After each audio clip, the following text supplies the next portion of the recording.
سارے بھائی محبت کے ساتھ درود پاک پڑھ لیں۔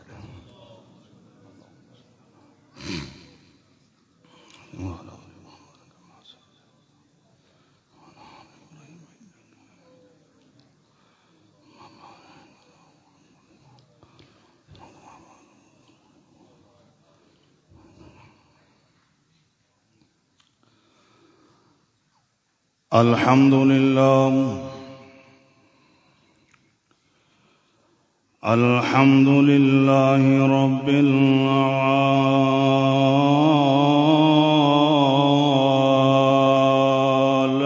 العالمين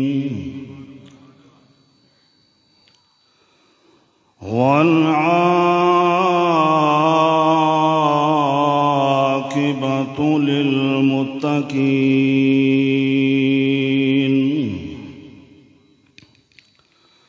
والصلاة والسلام على رسوله محمد وآله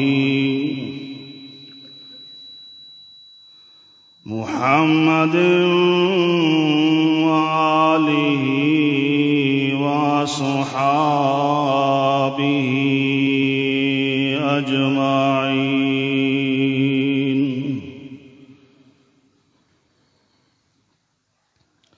قال الله تبارك وتعالى في قرآن المجيد والفرقان الحميد: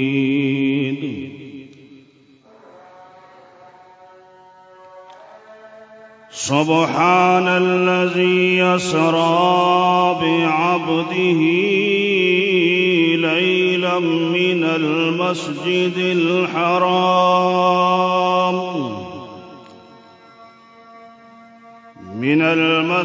الحرام إلى المسجد الأقصى الذي باركنا حوله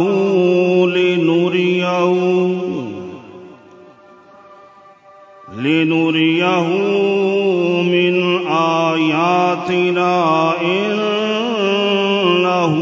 هو السميع البصير.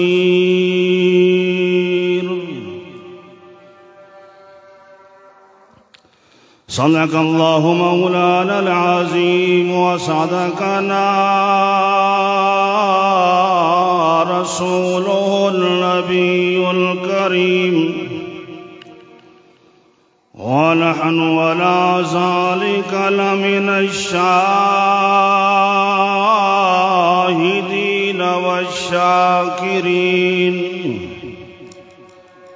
والحمد لله رب العالمين.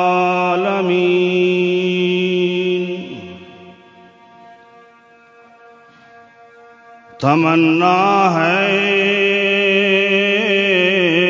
اس دنیا میں کوئی کام کر جاؤں، اگر کچھ ہو سکے تو خدمت اسلام کر جاؤں، اگر جنت میں جانے کا ارادہ ہے تمامی کا، گلے میں طوق تم ڈالو محمد کی غلامی کا.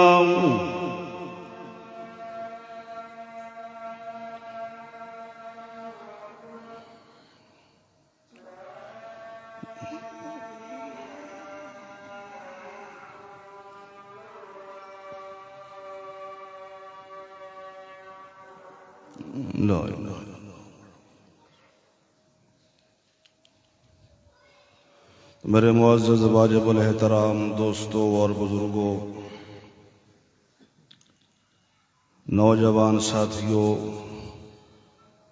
مذہب و مسلک اہل سنت والجماعت کے غیور مسلمانوں،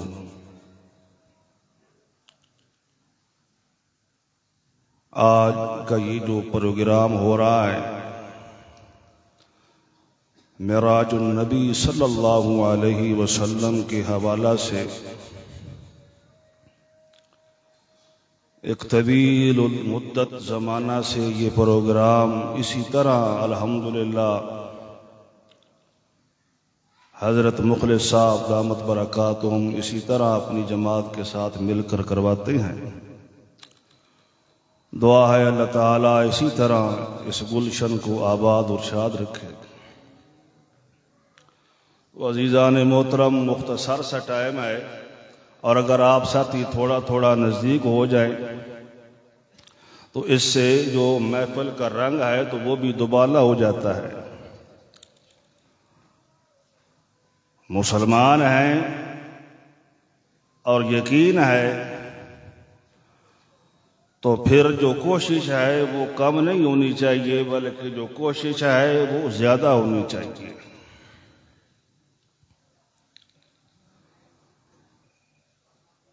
تو میرے عزیز دوستوں اور بزرگوں،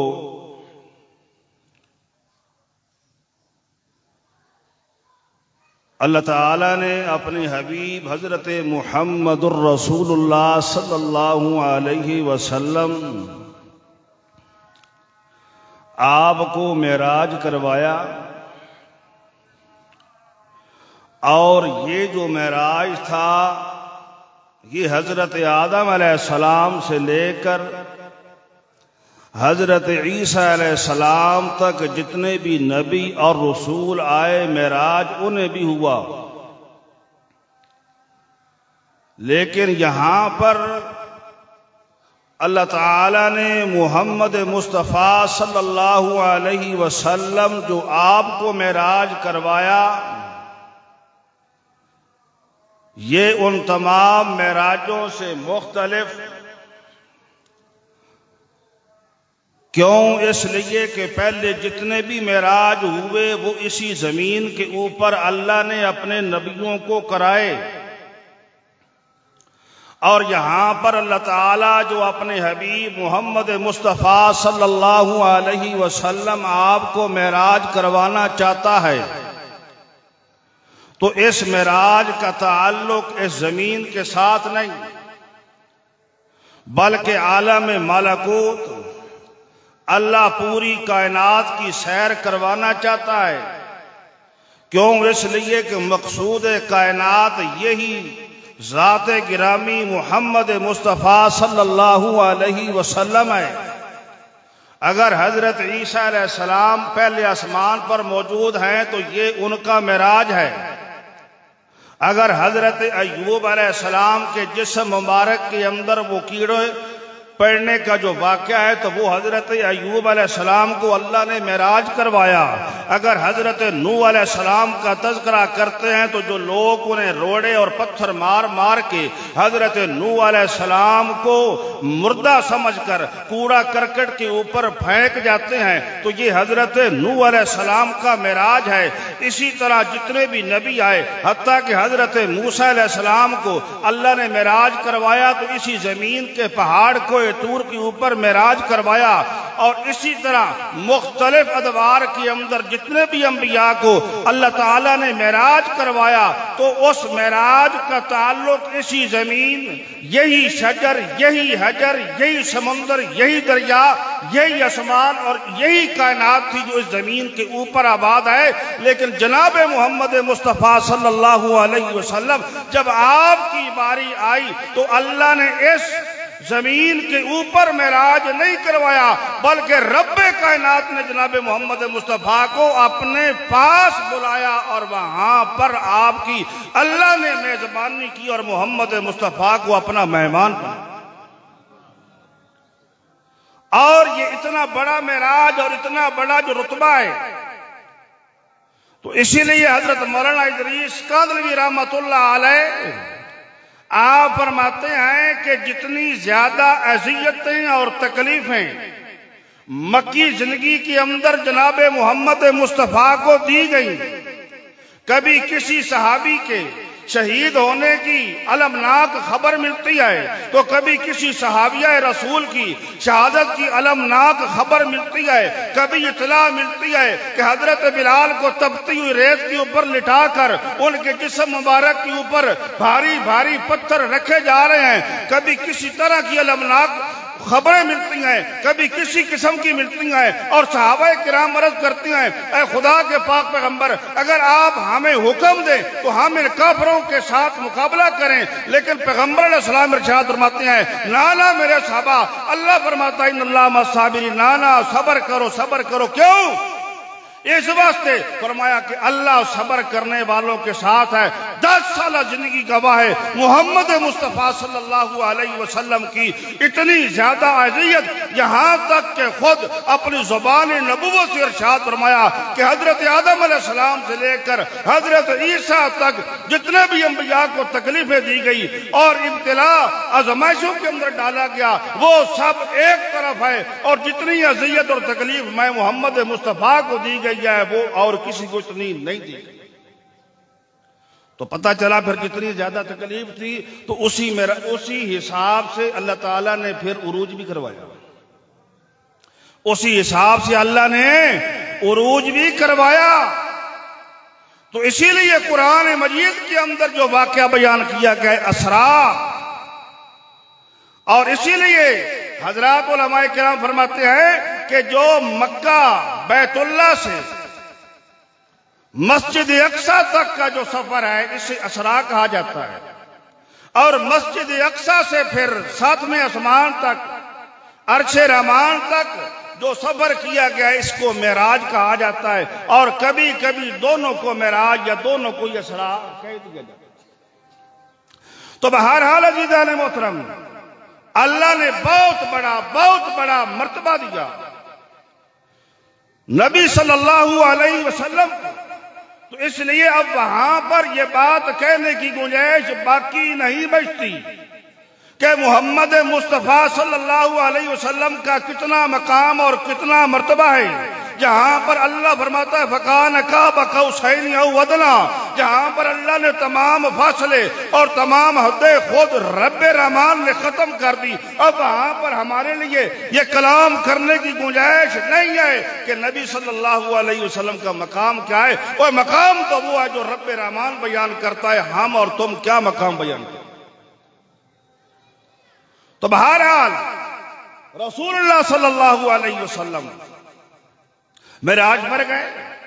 معراج سے واپس آئے، حضرت ام ہانی کے گھر آپ استراحت کر رہے تھے، وہاں سے اٹھایا گیا، حرم کے اندر لے جایا گیا، وہاں پر شق صدر کیا گیا، وہاں سے حضرت جبرائیل علیہ السلام کی ہمراہ مسجد اقصی سے پھر آگے کا سفر ایک طویل باس ہے، ایک طویل تفصیل ہے اس کی، اس تفصیل کے اندر میں نہیں جانا چاہتا۔ یہاں پر صرف میں اطیع اللہ و اطیع الرسول کا معنی سمجھانا چاہتا ہوں کہ پیغمبر علیہ السلام جب واپس تشریف لا رہے ہیں، راستے کے اندر حضرت جبرائیل علیہ السلام کے ساتھ آپ کا مکالمہ ہوتا ہے، اور اس مکالمے کے اندر پیغمبر علیہ السلام ارشاد فرماتے ہیں کہ اے جبرائیل، اللہ نے یہ جو مجھے سیر کروائی آنن فانن چند ساتوں کے اندر، اب میں وہاں نیچے جا کر میں بتاؤں گا کسے؟ اور وہاں پر تو نیچے کافر بیٹھے ہیں جو پہلے ہی محمد مصطفیٰ کی بات کو سننے کو تیار نہیں۔ تو حضرت جبرائیل علیہ السلام نے ارشاد فرمایا، عرض کی اے خدا کے پاک پیغمبر، پریشان ہونے کی ضرورت نہیں ہے، آپ نیچے جائیں اور آپ کی بات کی کوئی تصدیق کرے نہ کرے، لیکن ابو بکر کو رب نے وہاں پر پیدا ہی اس لیے کیا ہے کہ آپ نے ان کے سامنے اس بات کا تذکرہ کرنا ہے، آپ کی تصدیق وہ کریں گے۔ اللہ فرماتا ہے والذی جاء بالصدق وصدق بہ، تو حضرت عائشہ صدیقہ طیبہ طاہرہ رضی اللہ تعالی عنہ فرماتی ہیں کہ یہیں سے میرے والد محترم ابو بکر کو صدیق کا لقب دیا۔ اللہ اکبر، زندہ باد، تو عزیزان محترم، آپ واپس تشریف لائے، آپ واپس آئے، حضرت ام ہانی ان کے سامنے جب صبح کو یہ واقعہ آپ نے بیان کیا تو آپ حیرت زدہ ہو گئی، تعجب کرنے لگی، اور آپ ارشاد فرماتے ہیں کہ اے ام ہانی، میں جا رہا ہوں حرم کے اندر اور تمام لوگوں کے سامنے میں اس واقعہ کو کھول دوں گا۔ جناب حضرت ام ہانی رضی اللہ تعالی عنہ آپ عرض کرتی ہیں خدا کے پاک پیغمبر، کوئی کافر منکر تو پہلے آپ کی بات سننے کو تیار نہیں ہے، اگر یہ ایک عجیب تر بات آپ ان کے سامنے بیان کریں گے تو لوگ تو آپ کو مارنے پر تل جائیں گے۔ تو حضرت ادریس کاظمی رحمۃ اللہ علیہ فرماتے ہیں کہ نبی علیہ السلام نے ارشاد فرمایا، نا ام ہانی، اللہ نے مجھے جو حکم دیا ہے وہ تو میں نے بیان کر کے رہنا ہے، وہ میں نے بیان کر کے رہنا ہے۔ پھر آپ گئے بیت اللہ کے اندر کھڑے ہو کر آپ نے واقعہ بیان کیا، یہاں تک کہ ان کا جو قافلہ اونٹوں کا آ رہا تھا آپ نے وہ بھی بتایا، پھر آپ نے یہ بھی بتایا کہ وہ کس دن پہنچ رہا ہے، حالانکہ فاصلہ زیادہ تھا، وقت کم تھا۔ تو وہاں پر حضرت ادریس کاظمی رحمۃ اللہ فرماتے ہیں وہاں پر اللہ نے ارشاد فرمایا کہ میرے حبیب کی زبان نبوت سے یہ ارشاد نکلا ہے کہ قافلہ فلاں وقت پر پہنچے گا، تو فلہذا قافلہ اسی وقت پہنچے گا، اگرچہ وقت تھوڑا فاصلہ زیادہ ہے۔ اللہ تعالیٰ نے سورج کو حکم دیا کہ سورج اپنی سپیڈ کو آہستہ کر، اپنی سپیڈ کو آہستہ کر۔ کیوں کہ میرے حبیب نے بات کہہ دی کافروں کے سامنے، اور میں رب رحمان نہیں چاہتا کہ میرا حبیب کافروں کے سامنے جھوٹا ہو۔ تو آپ نے وہاں پر بات کی، علماء نے لکھا کہ کئی بعض لوگ مرتد ہو گئے، جو نو مسلم تھے نئے نئے اسلام کے اندر آئے مرتد ہو گئے، اور وہ جو منافق تھے انہیں ایک نئی بات مذاق کے لیے نعوذ باللہ من ذالک مل گئی، اور وہ منافق دوڑے دوڑے جناب حضرت ابو بکر کے پاس جاتے ہیں اور وہاں پر کہتے ہیں کہ ابو بکر وہ تیرا جو رفیق محمد ہے، آگے بھی وہ ہمیں عجیب عجیب باتیں سناتا ہے، آج تو اس نے حاضری کر دی ہے، کہتا ہے کہ میں اللہ کے پاس گیا، اتنے وقت کے اندر گیا، میں نے جہنم کو بھی دیکھا اور میں جنت کے اندر بھی گیا، تو یہ بات کوئی ہضم نہیں ہو رہی۔ تو حضرت ابو بکر صدیق آپ نے ارشاد فرمایا کہ کیا واقعی آپ نے کہا ہے؟ آپ نے فرمایا ہے؟ انہوں نے کہا جی بالکل کہا ہے۔ تو آپ نے فرمایا جب صبح و شام وہ اللہ جبرائیل کو محمد مصطفیٰ کے پاس بھیجتا ہے اور میں ابو بکر تصدیق کرتا ہوں، تو آج اگر اس نے اپنے پاس بلا لیا تو صدیق پھر بھی تصدیق کرے، آج اگر اپنے پاس بلا لیا ہے صدیق پھر بھی تصدیق کرتا ہے۔ تو اس لیے علماء نے لکھا ہے کہ جب حضرت ام ہانی نے یہ کہا تھا کہ پیغمبر علیہ السلام ان کے سامنے واقعہ بیان نہ کریں، علماء نے لکھا ہے کہ اگر بات ہوتی نا خواب کی، حضرت ام ہانی کبھی بھی نہ عرض کرتی خدا کے پاک پیغمبر واقعہ بیان نہ کرے۔ کیوں؟ خواب کا انکار کون کرتا ہے؟ وہاں پر اگر حضرت ام ہانی کو جو خدشہ لائق ہوا تو وہ اس بنا پر ہوا کہ بات خواب کی نہیں ہو رہی بلکہ بات بیداری اور حقیقت کی ہو رہی۔ تو اس لیے ہمارا عقیدہ ہے کہ نبی صلی اللہ علیہ وسلم آپ انہی نالین شریف کے ساتھ جو مکے کے ان موچیوں نے آپ کے نالین کو سیا ہوا تھا، جہاں پر اللہ تعالیٰ حضرت موسیٰ علیہ السلام کو فرماتا ہے فخلا نالے کا، اے موسیٰ یہ وادی کوہ طور کی یہ پاک، لہذا اپنے جو نالین ہے وہ پیچھے اتار دو۔ لیکن وہیں پر سمجھو نا پیغمبر علیہ السلام کا مقام کہ اللہ نے یہاں پر اپنے حبیب کو یہ نہیں فرمایا کہ فخلا نالے کا تو عرش رحمان کے اوپر آ رہا، یہ ہے مقام مصطفیٰ، اور یہیں سے ابو بکر کا مقام پتہ چلتا ہے، یہیں سے حضرت ام ہانی کا مقام پتہ چلتا ہے، یہیں سے حضرت عائشہ صدیقہ کا مقام پتہ چلتا ہے۔ وہ جو مرزا غلام احمد قادیانی ہے تو اس نے غلام احمد قادیانی، احمد نہیں غلام احمد قادیانی، اس نے جو معراج کا انکار کیا تو اس کی وجہ یہ ہے کہ اگر میں معراج کو مان لوں گا تو پھر عیسیٰ کے رفع آسمانی پر جانے والا مسئلہ تو ماننا پڑے گا، جب وہ ماننا پڑے گا تو عیسیٰ کا نیچے آنا بھی ماننا پڑے گا، فلہذا معراج کا انکار کر۔ تو بہرحال عزیزان محترم جو مسلمان ہے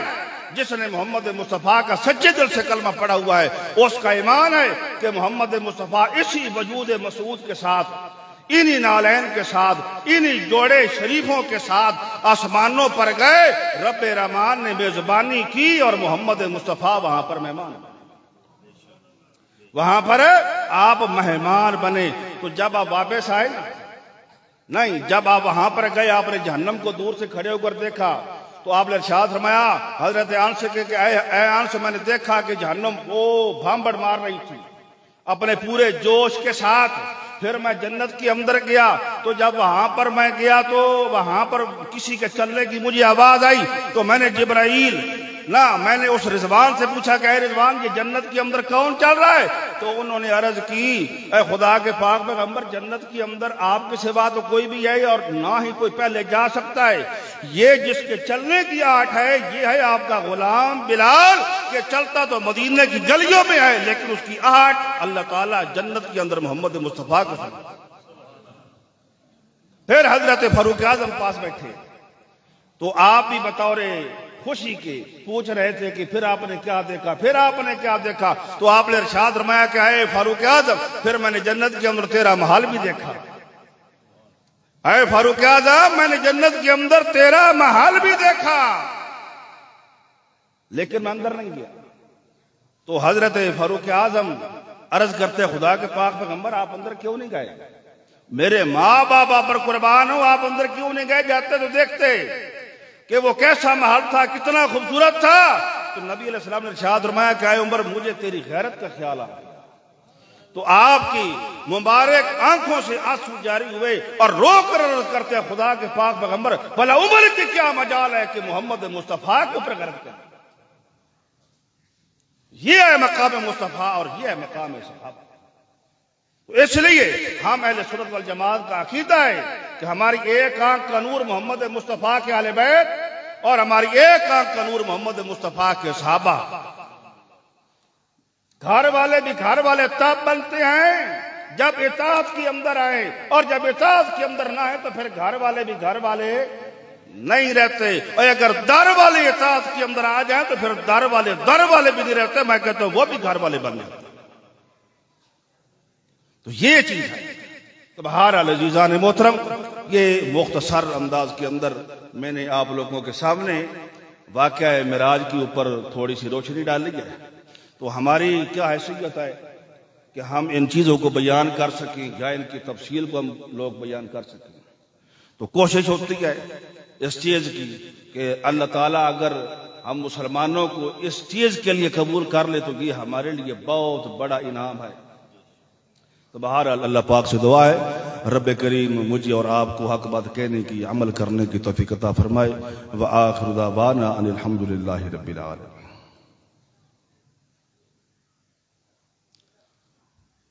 جماعت کا ٹائم ہو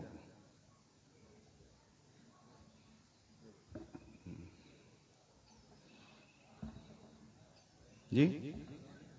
کہیں آگے اذان کی دی ہوگی؟ اچھا، تو بہرحال میں یہ عرض کر رہا تھا کہ رسول اللہ صلی اللہ علیہ وسلم آپ کو اللہ تعالیٰ نے معراج کروایا،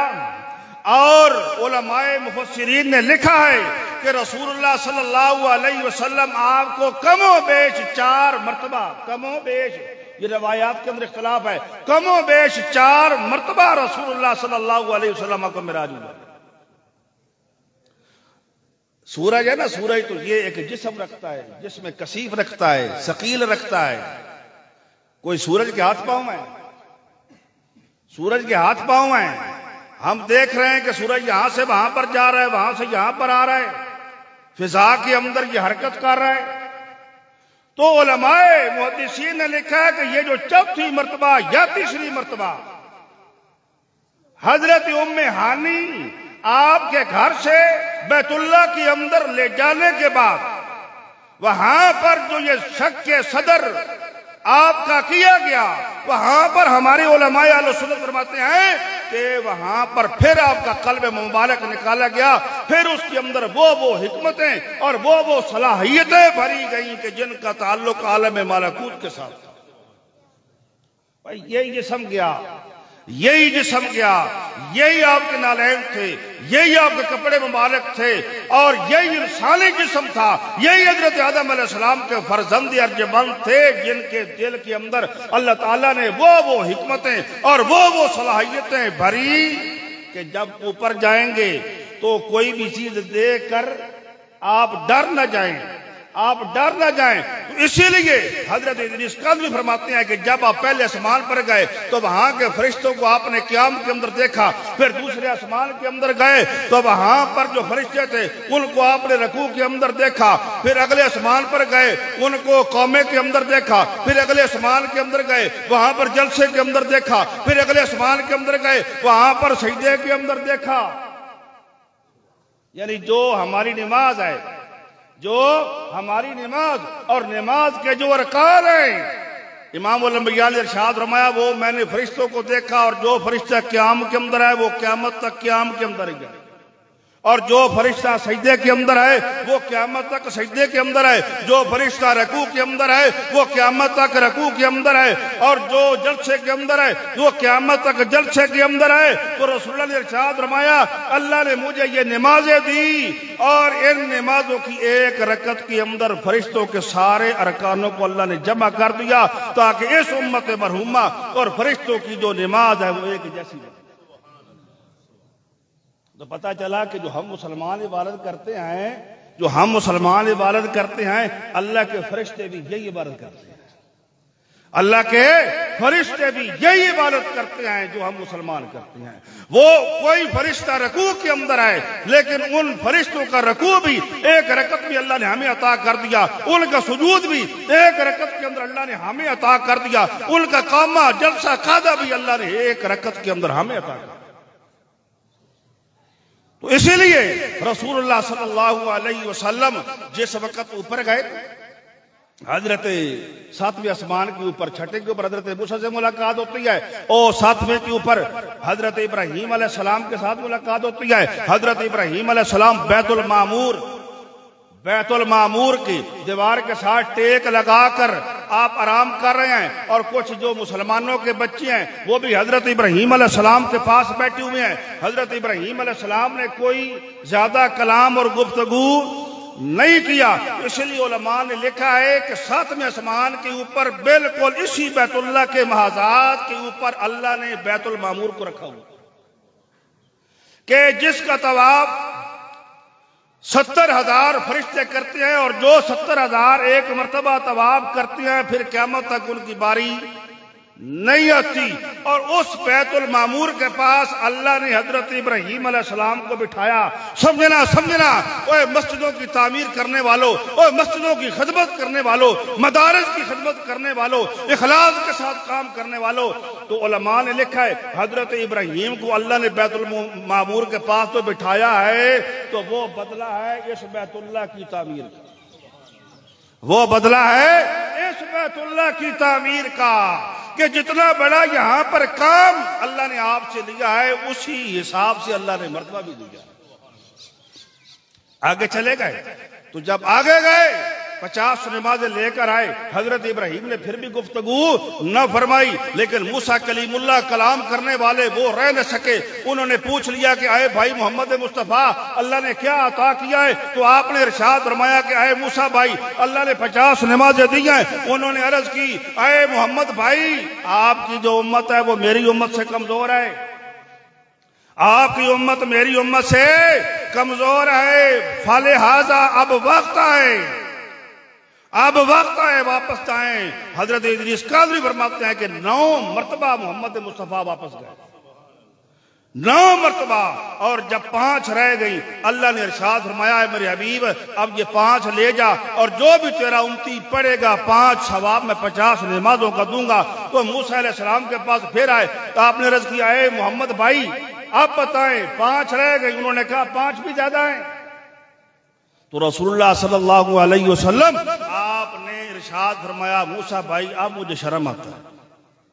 اب مجھے شرم آتی ہے کہ اب میں پھر جاؤں۔ یہاں پر جو نقطہ لکھا ہے نا ہمارے علماء نے، وہ لکھتے ہیں کہ اللہ کو پہلے معلوم نہ تھا، اللہ کو پہلے معلوم نہ تھا کہ یہ 50 نہ پڑھ سکیں گے، بلکہ یہ 5 بھی پوری پتہ نہیں کر سکیں گے یا نہیں. اللہ کو پتا تھا اللہ لطف اٹھا رہا تھا اس ہستی سے جس کو اللہ نے خود بنایا. اللہ خود چاہتا تھا کہ میرا حبیب میرے پاس بار بار آئے اور میرے حبیب کا میرے پاس آنا جانا لگا رہے. اللہ حضرت انسان کو بتانا چاہتا تھا کہ یہ ہے مقصود کائنات. اگر میں اس کو پیدا میں نے نہ کرنا ہوتا تو میں کوئی چیز بھی پیدا نہ کرتا. تو ہم اس کی امت ہیں, ہم اس کی امت ہیں, تو ہمیں کتنا ایک عمل کرنا چاہیے, کتنی ایک اطاعت کرنی چاہیے کہ جن کا امتی ہونے کی خواہش حضرت موسیٰ علیہ السلام بھی کر جائے, جن کا امتی ہونے کی خواہش سارے کے سارے نبی اور رسول کریں کہ اللہ ہمیں محمد مصطفیٰ کا امتی بنا. اللہ کے بندو, اور میں بھی شامل, آپ بھی شامل, ہم محمد مصطفیٰ کی امت ہیں. اوے ہمارا کتنے بخت بلند ہے کہ اللہ نے ہمیں آپ کی امت میں پیدا کیا, لیکن پھر بھی ہم لوگ اس انعام کو سمجھنے سے قاصر, اس انعام کو ہم لوگ سمجھنے سے قاصر. ہمیں سمجھ نہیں آ رہی کہ ہم محمد مصطفیٰ کی امت ہیں, اور جن کا امتی ہونے کی خواہش اللہ کے نبی کریں, اللہ کے رسول کریں, تو ہمیں تو زیادہ اس کے اندر شوق, محبت اور جذبہ پیدا کرنا چاہیے. تو اسی لیے علماء محدثین نے لکھا ہے کہ جس وقت آپ آئے نا کافروں کے پاس آئے تو آپ نے انہیں بتایا کہ میں بیت المقدس میں گیا, پھر وہاں پر گیا, پھر میں وہاں پر گیا. تو جو کافر تھے پھر وہ کافر تھے, جو شیطان ہوتا ہے وہ شیطان ہوتا ہے. تو انہوں نے یہ سوال رکھ دیا کہ پھر ہمیں بتاؤ کہ وہ بیت المقدس کے دروازے کتنے ہیں, اس کے ستون کتنے ہیں, اس کے جو روشن دان اور کھڑکیاں ہیں وہ کتنی ہیں, کون سا دروازہ کہاں پر لگا ہوا ہے. تو رسول اللہ صلی اللہ علیہ وسلم آپ کے سامنے جب یہ سوال رکھا گیا تو آپ ایک سیکنڈ کے لیے خاموش ہوئے, پریشان نہیں ہوئے, خاموش ہوئے.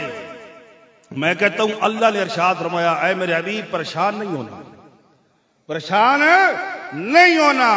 درمیان میں جتنے بھی پردے تھے, شجر و حجر کے پردے تھے, مکانات کے پردے تھے, میں کہتا ہوں اللہ نے سب کے سب ہٹا دیے. بیت المقدس کو میں کہتا ہوں اٹھا کر محمد مصطفیٰ کے سامنے رکھ دیا. وہ سوال کرتے جا رہے ہیں, محمد مصطفیٰ انہیں جواب دیتے جا رہے ہیں. یہ وہ عظیم ہستی ہے, یہ وہ عظیم ہستی ہے کہ قیامت کے روز بھی جہاں پر نفسا نفسی کا عالم ہوگا, میدان حشر کے اندر لوگ پریشان ہوں گے کہ اب ہم کس کے پاس جائیں, کون سی ایسی ہستی ہے کہ جو سفارش کرے اور یہاں سے ہمارا جلدی جلدی چھٹکارا ہو جائے. لوگ بھاگیں گے حضرت آدم علیہ السلام کے پاس, وہ کہیں گے نا بھائی نا, آج تو بھائی مجھے اپنی جان کی. حضرت نوح علیہ السلام کے پاس جائیں گے, حضرت ابراہیم علیہ السلام کے پاس جائیں گے, مختلف انبیاء کے پاس ان کا جانا ہوگا, حضرت عیسیٰ علیہ السلام کے پاس جانا ہوگا, لیکن سب کے سب آخر میں یہی کہیں گے بھائی جاؤ بھائی محمد رسول اللہ کے پاس, محمد مصطفیٰ کے پاس جاؤ. تو بالآخر پھر محمد مصطفیٰ سر بسجود ہو جائیں گے. اور علماء نے لکھا ہے وہ اس وقت ان الفاظ سے اللہ تعالیٰ کی ثنا کریں گے سجدے کے اندر کے بالآخر اللہ فرمائے گا سال تو ہوتا, اے میرے حبیب سال اٹھا, مانگ کیا مانگتا. اور جنت کا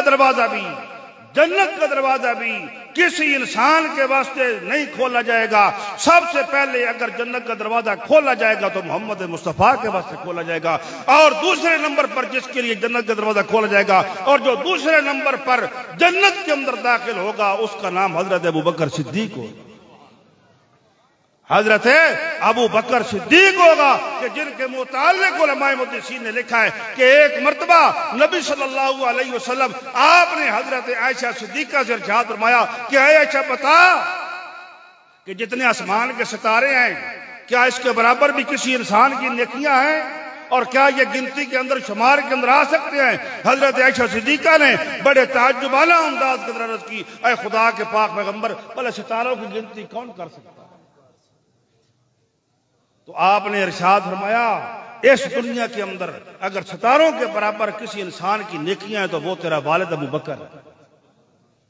اگر ان کے برابر کسی کی نیکیاں ہیں تو وہ تیرا والد ابو بکر، اور اگر اس دنیا کے اندر میرے اوپر سب سے زیادہ احسانات کسی انسان کے ہیں تو وہ بھی ابو بکر۔ یہ مقام، یہ مرتبہ ہے، اور یہ سبق ملتا ہے اس معراج سے کہ رسول اللہ صلی اللہ علیہ وسلم وہاں پر حضرت موسیٰ علیہ السلام عرض کرتے ہیں کہ اے محمد بھائی، یہ 5 نمازیں بھی زیادہ ہیں اور کم کروائیں۔ آپ ارشاد فرماتے ہیں کہ نہ موسیٰ بھائی، اب مجھے شرم آتی ہے کہ میں پھر دوبارہ جاؤں۔ اب اللہ کہتا ہے کہ اے میرے حبیب، اب یہ 5 جو بھی مکمل پوری پڑھ لے گا اسے میں 50 نمازوں کا ثواب دوں گا، بس اتنا ہی کافی ہے۔ تو اس لیے عزیزان محترم، اس واقعہ معراج کے اندر بہت بڑا سبق، اور اسی لیے اللہ تعالیٰ نے جس وقت اس واقعہ معراج کو شروع کیا تو فرمایا سبحانہ۔ سبحانہ کے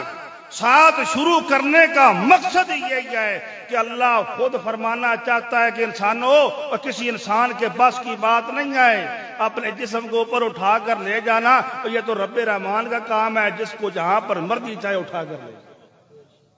جس کو جہاں پر مرضی چاہے اٹھا کر لے جائے۔ اسی لیے فرمایا سبحان الذی اسری بعبدہ، اس لیے فرمایا سبحان الذی اسری بعبدہ، پاک ہے وہ ذات کہ جو راتوں رات اپنے بندے کو لے کر، جو راتوں رات اپنے بندے کو لے کر گئی۔ تو بہرحال عزیزان محترم، اللہ تعالیٰ عمل کی توفیق عطا فرمائے۔ وآخر دعوانا ان الحمدللہ رب العالمین۔ حضرت صاحب